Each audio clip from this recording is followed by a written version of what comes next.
Mis queridos estudiantes del curso virtual de Derecho Penal de la doctora Julia Sáenz, un gusto que estemos aquí nuevamente.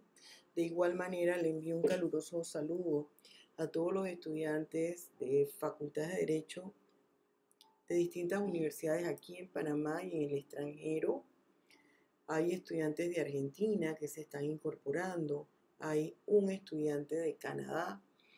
Yo les agradezco que ustedes visiten este video y les pido de favor se suscriban, denle like al video si les gusta y compártanlo, porque todo esto es con la finalidad de que podamos realizar redes de investigación en materia penal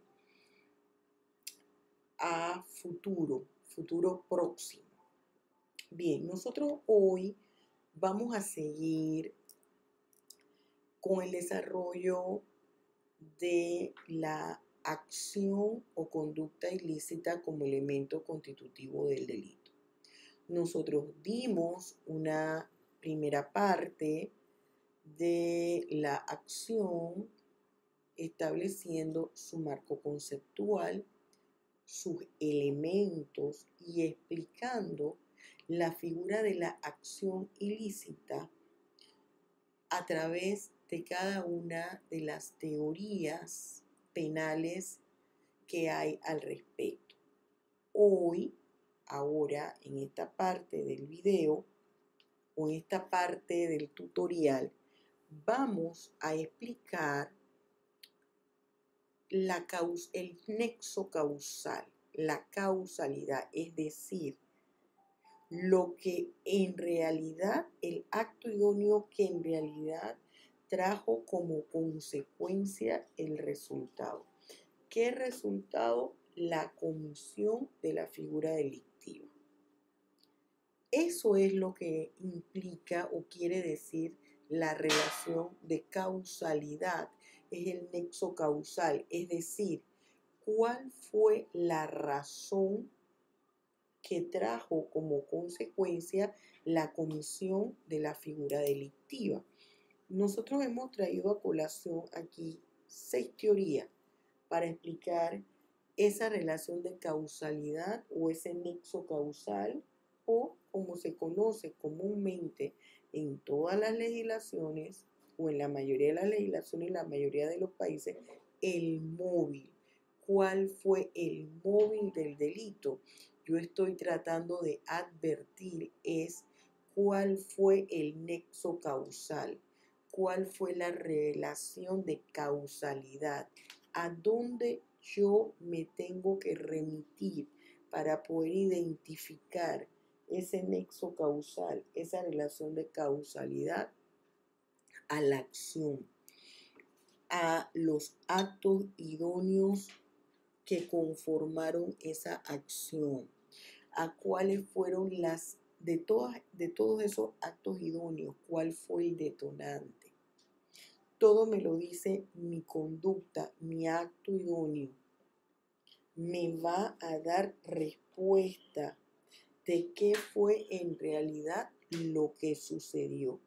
Eso le va a dar elementos al juez para decir cómo va a individualizar la pena, para entender los informes que arrojaron la investigación criminal. Bien, está la teoría de la causa próxima,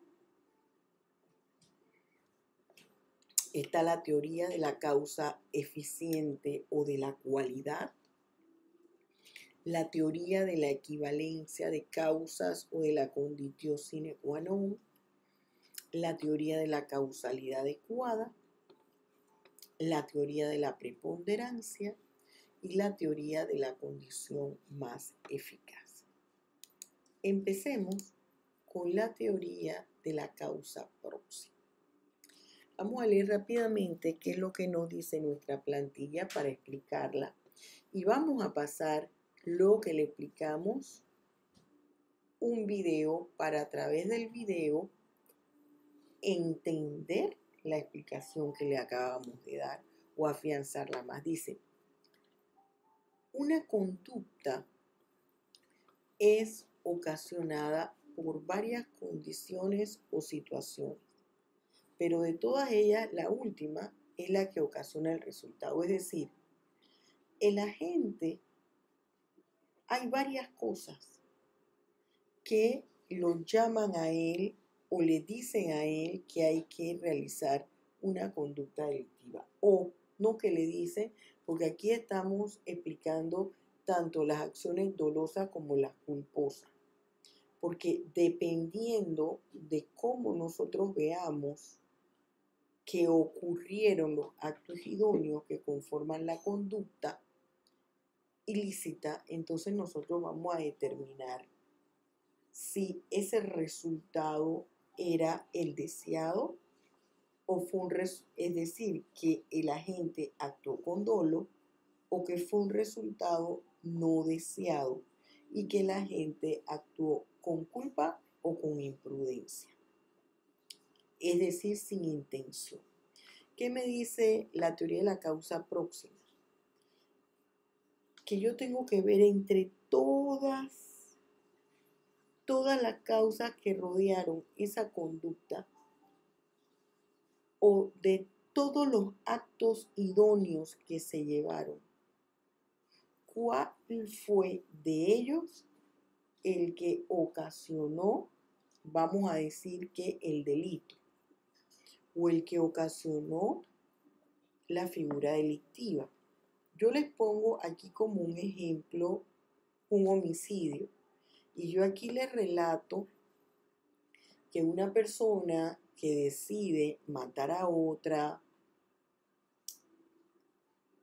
compra un arma calibre 38, alquila un carro, se pone un pasamontaña y unos guantes, va al lugar donde se encuentra la persona, le dispara con el arma y la mata. Si nosotros estuviéramos analizando bajo la teoría de la causa próxima, ¿qué es lo que nosotros tomaríamos en cuenta? Que se llevó a cabo un homicidio. El homicidio se llevó a cabo mediante un disparo de arma de fuego.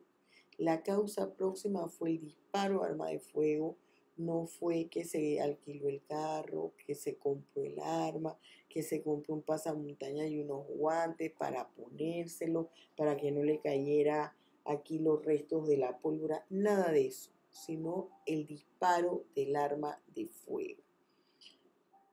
Eso es lo que nos diría la teoría de la causa próxima. Antes de ir a analizar el video, yo les quiero comentar o les quiero hacer énfasis a lo que siempre les señalo.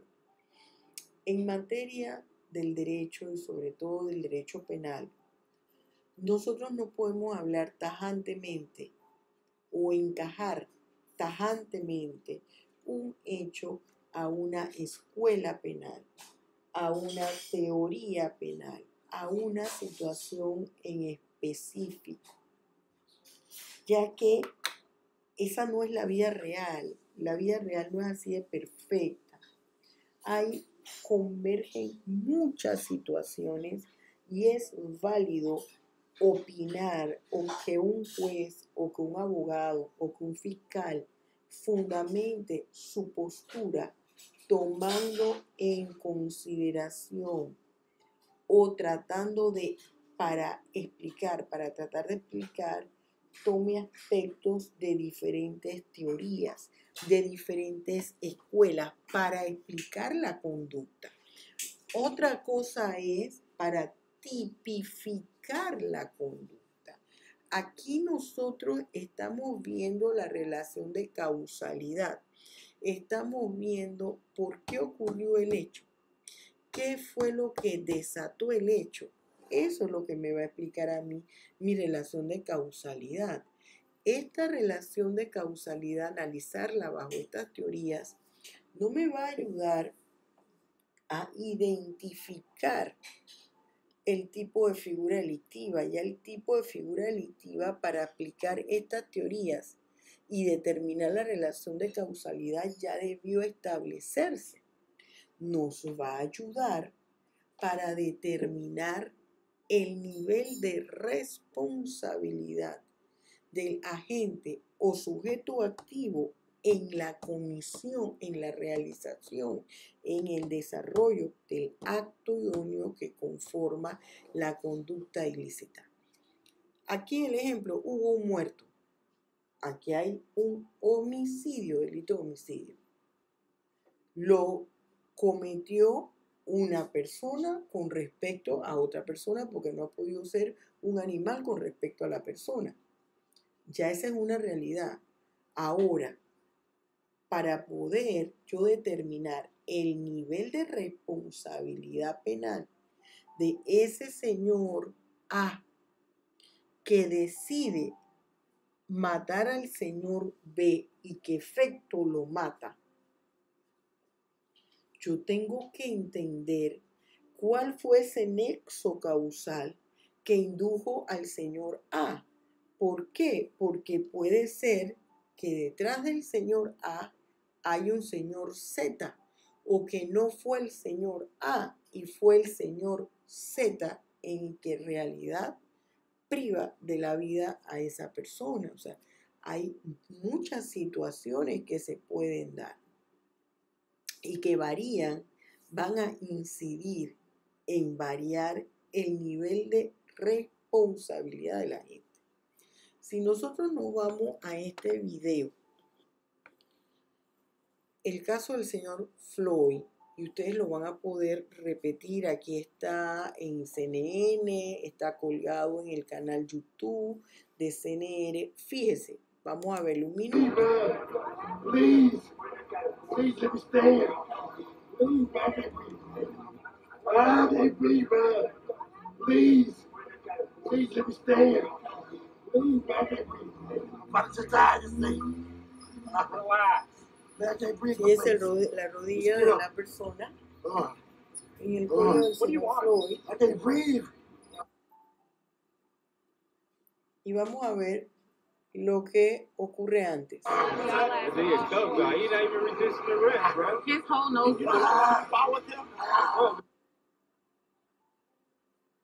Fíjense, aquí se habla que no ofrece resistencia. How long y'all gotta hold him down? Yeah, y'all don't gotta put y'all right. He is human, bro. His nose is bleeding. You can put him in the car. Mire acá, lo sacan de su automóvil. Este es importante. Fíjese, sigue el cursor. Él lo saca. El señor va caminando. Un señor muchísimo más alto que los 4 policías juntos. Mire, van hablando.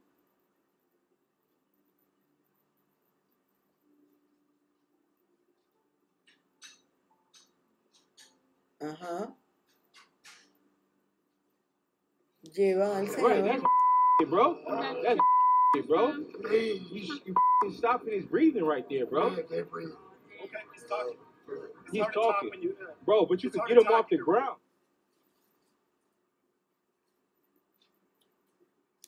Bien, aquí dice, después del incidente,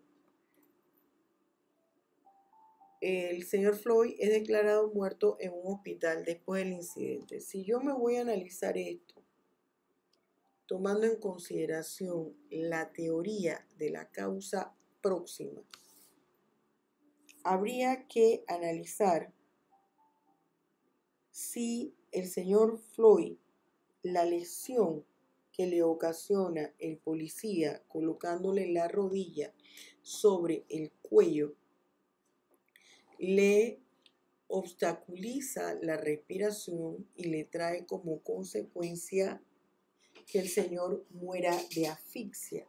Si hay algo que le presiona en el cuello que le trae como consecuencia la asfixia al señor Floyd, o si no es la rodilla, sino otra condición de la persona. Pero como yo estoy en la causa próxima y lo que ocasiona que el señor Floyd se lo lleven de urgencia al hospital, sangre la nariz y diga que no puede respirar, porque eso es lo importante, dijo, no puedo respirar, dejen que me levante, y continuaban el policía colocándole la rodilla en el cuello. Entonces, según la teoría de la causa próxima, sería responsable el policía porque ese acto idóneo de presionar la rodilla con todo el peso de su cuerpo, aunque sea un hombre delgado, de contextura delgada, sobre el cuello del señor Floyd, es lo que le ocasiona la asfixia, y la asfixia ocasiona otras cosas más. Ese sería si estuviéramos analizando en la teoría de la causa próxima. Si nos vamos a la siguiente teoría me habla de la causa eficiente o de la cualidad. Vamos a ver qué les he puesto yo aquí en la plantilla del PowerPoint. Dice, la relación de causalidad o nexo causal lo conformaba la causa que por su fuerza e importancia se convierte en la condición que ocasionaba el resultado. Es decir, hay varias causas que van a contribuir a que se dé el resultado, pero es una de ellas la más importante. Todas son importantes, pero una de ellas es la más importante. En cambio, la causa próxima no. En la causa próxima me está diciendo la conducta que le sigue al delito, no importa todo lo que haya pasado anteriormente. En el caso del señor Floyd, no importa si se tiró contra el piso, no importa si se le puso la esposa, no importa si sangró por la nariz, sería lo último que pasó para que se lo llevara a la ambulancia y ya falleciera, que le tenían la rodilla en el cuello. Acá, en cambio, la causa eficiente de cualidad están diciendo que todas contribuyeron, pero de todas esas, una dio el detonante. En la primera teoría no se le da ponderancia a todo lo que envolvió el caso, solo a una. En la teoría de la causa eficiente o de la cualidad, se le da importancia a todas las condiciones que rodearon a los actos idóneos. Todos los actos fueron importantes, sean los idóneos o no idóneos, no solamente los que rodearon al acto idóneo, sino todo lo que rodeó al acto es importante. Pero una de ellas fue la sobresaliente. Entonces, aquí yo les escribo a ustedes el ejemplo de una modista. Una modista se hace famosa, diseña un vestido y tiene mucho éxito.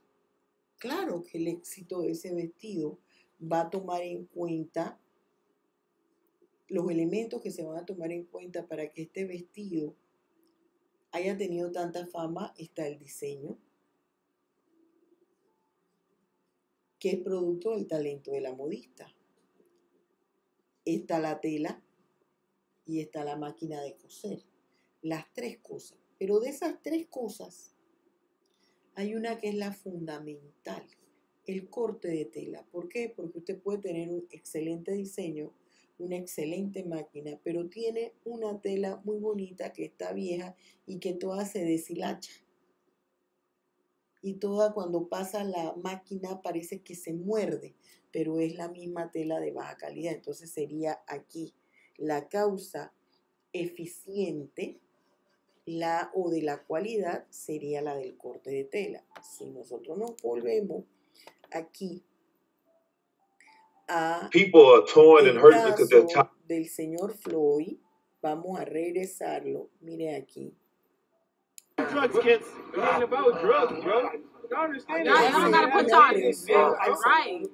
al señor Floyd, lo detienen. Al detenerlo, inmediatamente lo esposan y lo tiran al piso. Lo tiran al piso, le gritan improperios. Él pide clemencia, déjenme levantarme, y no se la dan y el señor fallece. ¿Qué pasa aquí? Aquí todo contribuyó para el problema del señor. Él tenía temor, debió sentirse sumamente temeroso. Mire aquí, fíjese, la contextura de él versus la contextura de los policías. Él debió sentirse temeroso. A lo mejor no entendía lo que estaba pasando. Lo tiran al piso, está pasando la vergüenza de toda la gente que lo esté viendo. Todo eso pudo contribuir a que el señor, fíjense, mire la diferencia de estatura.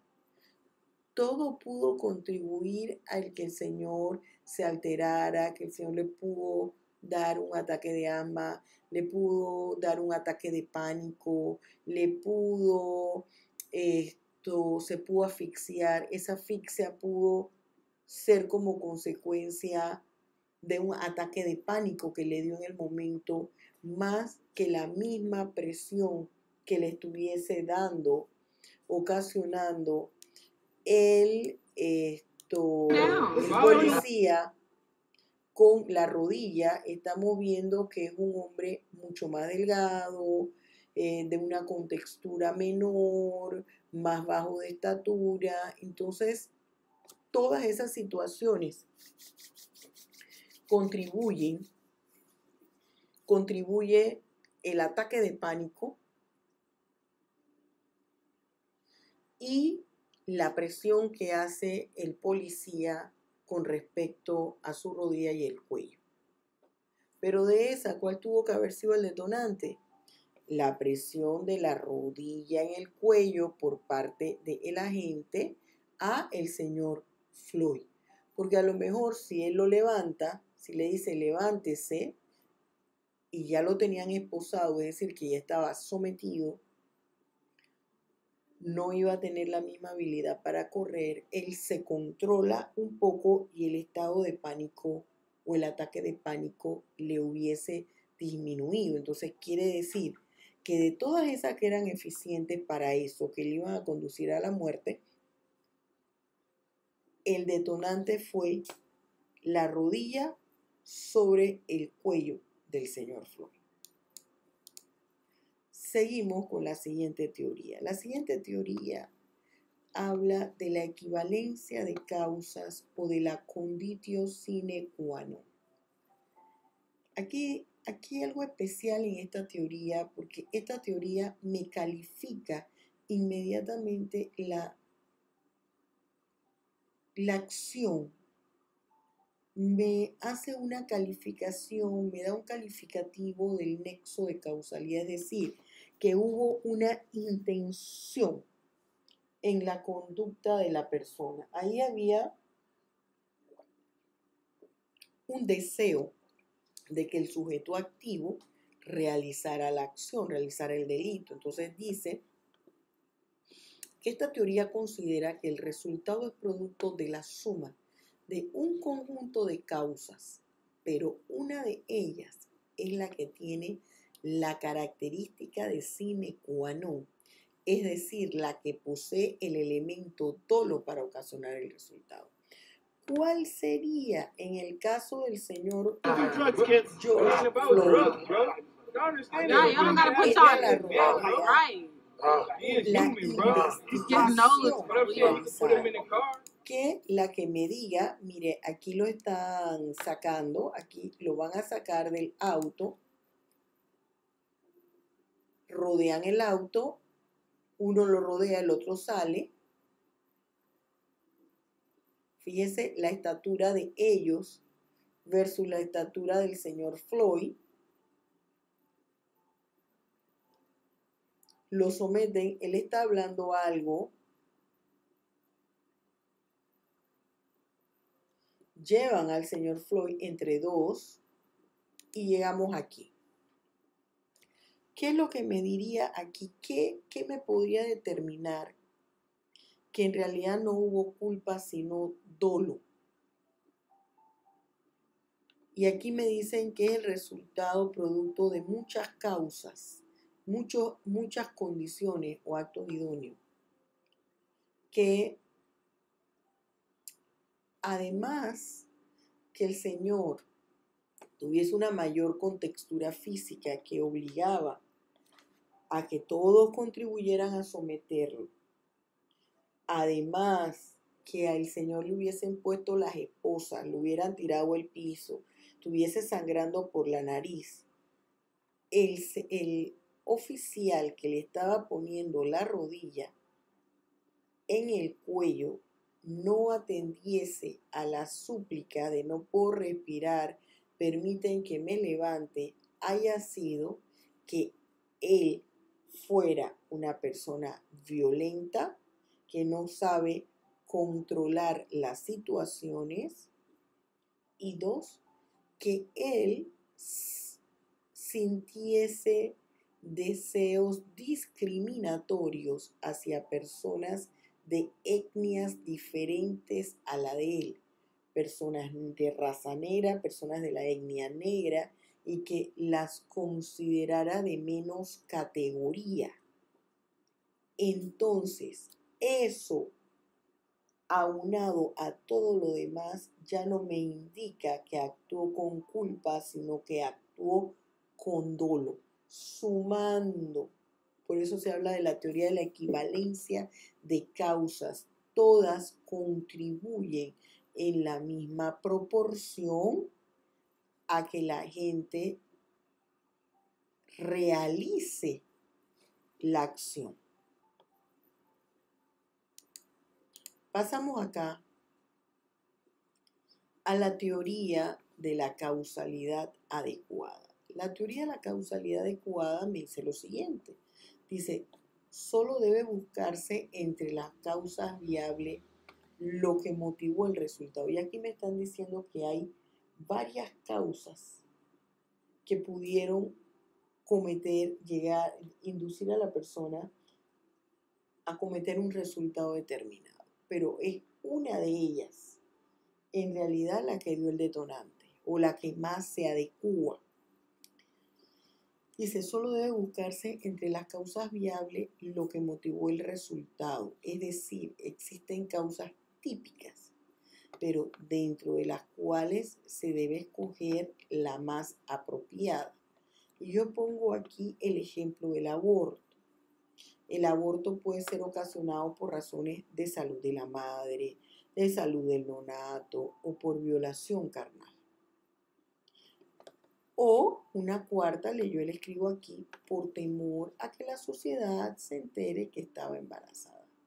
Sin embargo, de todas esas opciones que presenta la ley que se pueden incurrir, la mujer de nombre Juana la Loca fue al médico para que se le practicara el aborto, ya que al momento que sufrió la violación quedó embarazada. Quiere decir que aquí la persona actúa bajo situaciones que la propia ley le determina. Por eso se llama teoría de la causalidad adecuada. Existen causas típicas. Es decir, la propia ley señala lo que nosotros hablamos. Esta teoría trata de explicar las excusas absolutorias, los permisos que da la propia ley para llevar a cabo determinadas funciones. Y cabe la posibilidad que la conducta es ilícita, pero ante esas situaciones la ley permite que se hagan determinadas cosas. Si nosotros seguimos aquí con lo del señor George Floyd y queremos buscar la teoría de la causalidad adecuada, entonces tendríamos que ir a ver el manual de procedimientos de arresto que tiene la policía, en qué situaciones se puede inmovilizar al sujeto 2, 3, 4 o más policías. 2, en qué situaciones el policía se pone contra el piso, porque aquí hay parte que todavía no hemos visto claramente. ¿En qué situaciones el policía puede utilizar la fuerza? ¿Y qué puede traer como consecuencia el empleo de esas 3 situaciones para ver si está contemplado la posibilidad de afectar en que al implementar esas acciones que la propia ley señala, esto pueda traer como consecuencia una lesión o la muerte del individuo que se está sometiendo. Si la conducta de ese policía encajó en las opciones que plantea el manual, entonces él no tendría por qué haber incurrido en la comisión de un hecho público. Eso es lo que habla la teoría de la causalidad adecuada. Vamos con la teoría de la preponderancia. En la teoría de la preponderancia, aquí se nos dice lo siguiente. Dice que dentro de los conflictos o hechos que dieron origen a un resultado, debe tomarse en cuenta la condición que fue el detonante de los hechos o conflictos existentes. Y yo les pongo el siguiente ejemplo. Aquí les digo que A se dedica a secuestrar a personas adineradas para luego pedir dinero por su liberación. A esto es lo que se dedica A. Ese es su negocio. A esto se dedica, pero debido a que el juez B tiene en su despacho un caso por narcotráfico en cual está involucrado el hijo de A, el que se dedica a secuestrar personas adineradas para sacarle dinero, este decide secuestrar al hijo del señor B con la finalidad que le lleve un mensaje a su papá, en el cual le diga que si no, discúlpenme, que si no exonera de responsabilidad penal al hijo de A secuestrará nuevamente al hijo del juez B y esta vez lo matará. Dice, dentro de los conflictos o hechos que dieron origen al resultado, debe tomarse en cuenta la condición que fue el detonante. Secuestro. ¿Qué fue la condición? Que el señor A, que no secuestra a jueces, sino a personas que tienen dinero para pedir el rescate, secuestrara a un juez, el caso que tiene en su despacho, en el cual el victimario es el hijo de A, y él quiere hacer presión para que se falle a favor de su hijo.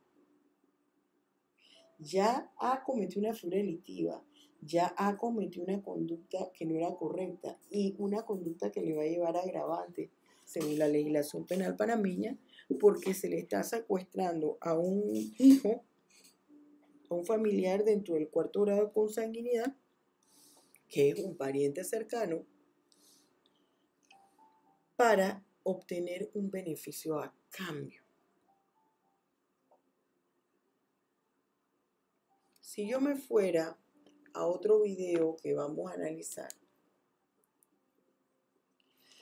que el señor, fíjese aquí hay un señor alto. Un hombre de 75 años que fue empujado Mire, por 2 policías en la ciudad de Buffalo, estado de Nueva York, se encuentra alerta y orientado, aunque sigue en estado crítico. Aseguró en Twitter el director mire, yo quiero, que fue empujado, veamos otra vez. que fue empujado por 2 Mire. policías en la ciudad de Buffalo, estado de Nueva York, se encuentra alerta y orientado, aunque sigue en estado crítico. Aseguró Mire en cómo Twitter el echa la director sangre. ejecutivo del condado en la oficina del fiscal general de ese general. 2 policías empujado por 2 policías en la ciudad de Buffalo, estado de Nueva York, se encuentra alerta y orientado. Déjeme pasarlo otra vez. En estado crítico. Mire, Por 2 policías en la ciudad de Buffalo, estado de Nueva York, se encuentra alerta y orientado, aunque sigue en estado crítico. mire aquí Aseguró cómo en está Twitter el sangrando. director ejecutivo del condado en la oficina del fiscal general de ese condado está investigando el incidente, que fue grabado por varios ciudadanos y se suma a las crecientes críticas contra la actuación de los cuerpos de seguridad. Bien. ¿Por qué le pasó esto? Este señor de 75 años mide prácticamente 2 metros. Aquí me dicen la teoría de la preponderancia. Todo lo que da origen a lo que pasó con el señor de 75 años, un señor alto de casi 2 metros, delgado, que camina en forma pausada. Se acerca a los policías. Yo, en lo personal, pienso que aquí no hay un empujón. Mire,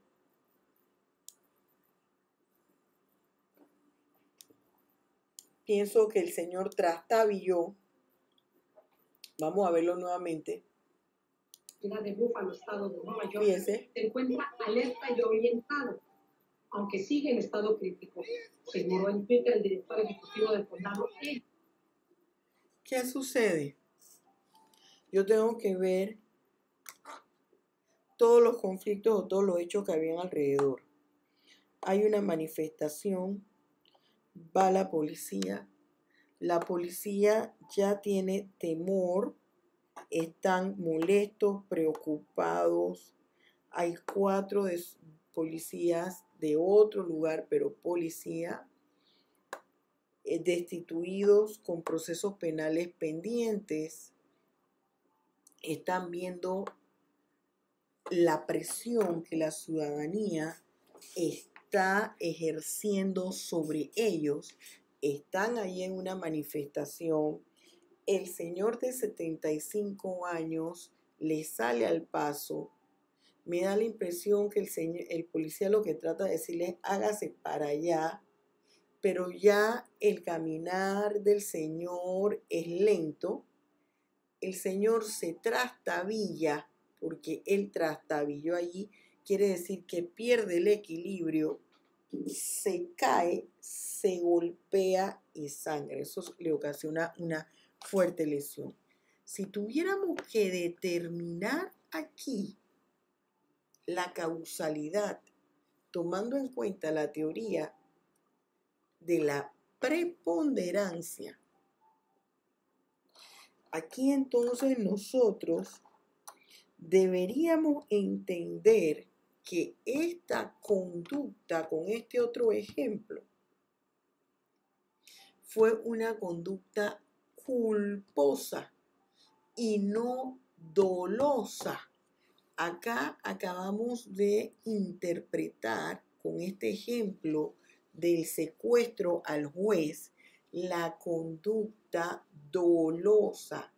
¿Qué fue lo que originó aquí que se secuestrara el juez para alguien que no se dedicaba a esa cosa, a los secuestros de jueces, que el juez tuviese un caso pendiente por narcotráfico con respecto a su hijo?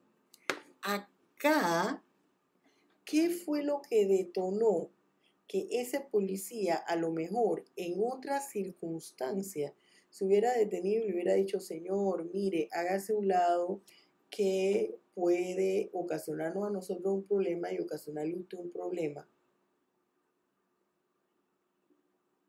¿Qué fue aquí lo detonante? Aquí fue la marcha, las revueltas que tenían que controlar ese foque que se había formado ahí en Búfalo, que el Señor se les acerca y en realidad no saben con qué intención, aunque es una persona mayor, pero el tamaño de la persona, y que ya ellos venían con la efervescencia de todo lo que estaba pasando. Es decir, ellos no se dedican a tirar a los ancianos de 75 años a empujarlo para que se caiga. Entonces, el detonante de todas esas cosas o de todas esas situaciones, el detonante puede ser aquí la marcha que tenían que reprimir, que tenían que poner orden en la revuelta, porque fíjense que después se detienen, se llevan detenido a otras El fiscal personas. general de ese condado está investigando el incidente, que fue grabado por varios ciudadanos y se suma a las crecientes críticas contra la actuación de Ve, los cuerpos de aquí se llevan detenido y se a suma otra de a las las personas que crecientes críticas venían contra la actuación de de los cuerpos de seguridad. la otra Mire vía usted el video. hacia Impresionante. acá donde venían El gobernador de Nueva los York, Andrew Cuomo, policías. dijo Entonces, allí nosotros podemos hacer desde ese punto de vista, nosotros podemos decir, enumerar todas las causas, todos los conflictos o los hechos y llegar a la conclusión que fue el disturbio, el ir a controlar los disturbios. Vamos entonces con la última, que es la teoría de la condición más eficaz. Fíjense lo que dice esta teoría. Aquí dice que entre las fuerzas antagónicas que han podido dar un resultado, se tomará en cuenta la más certera, la más eficaz. Ejemplo, A es un empresario de aproximadamente 50 años de edad, quien posee una fortuna de 20 millones de dólares, y el día 15 de enero de 2013 apareció muerto de 6 balazos en su casa. El señor A estaba en proceso de divorcio de su esposa, la señora C, ya que ésta había descubierto que le fue infiel con su secretario. El joven D, hijo del matrimonio entre el señor A con la señora C, fue quien descubrió la infidelidad de su padre y se lo contó a su madre. Por tal razón, el señor A le dijo a su hijo D que lo iba a desheredar. Es decir, aquí pueden darse, aquí son dos los sospechosos. La esposa de el empresario, es decir, el señor A, porque le fue infiel, y entra también como sospechoso su hijo de nombre D, porque la señora C hacerle un reproche a su esposo, el señor A, porque le era infiel, le tuvo que decir cómo se enteró. Y como castigo deshereda al hijo. Quiere decir que se buscan aquí todas las todas las posibles situaciones que pudieron incidir en la comisión del hecho. En este caso puede ser que el policía que empujó o que aparentemente empujó al señor de 75 años es que no guste de los ancianos. Como puede ser también que ese policía trataba simple y sencillamente de apartar al señor del lado donde ellos iban caminando para tratar de controlar la gente. Miren que acá se ve que ellos han cercado la calle para evitar que avance. Si estuviéramos aquí en el caso del señor Floyd, fíjense que todo esto lo origina el señor Floyd, todas estas marchas. La muerte del señor George Floyd. Entonces puede ser que en realidad allí lo que origina que el señor, el policía, aparentemente empuje al señor de 75 años, puede ser la preocupación que tiene o la furia o el enojo que tenga porque compañeros policías de otros estados hayan sido destituidos y se les haya instaurado un proceso penal porque estaba haciendo su trabajo y así lo está internalizando el policía. 2, puede ser que el policía diga, pero ¿cómo es posible que estás defendiendo a grupos de los cuales tú no formas parte? Todas esas son dos situaciones distintas entre sí que lo llevan a cometer el hecho punible. Acá, en esta escena del señor George Floyd, puede ser uno, el que no haya realizado el arresto siguiendo los procedimientos o que él sienta desprecio hacia las personas de color. Entonces, de esas dos situaciones, si estoy analizando desde la teoría de la condición más eficaz, yo tendría que escoger, son las únicas dos situaciones, yo tendría que escoger una de ellas, que están totalmente, que no están relacionadas entre sí. Bien, jóvenes, yo espero que esto haya sido de su agrado, que hayan comprendido esas teorías. Con esto finalizamos el tema 3. Yo sobre las teorías que explican la realidad de la causalidad, es decir, teorías que explican el nexo causal. Si le gustó este video, denle like, compártalo con otras personas. Y si no se ha suscrito a este canal, suscríbase por favor.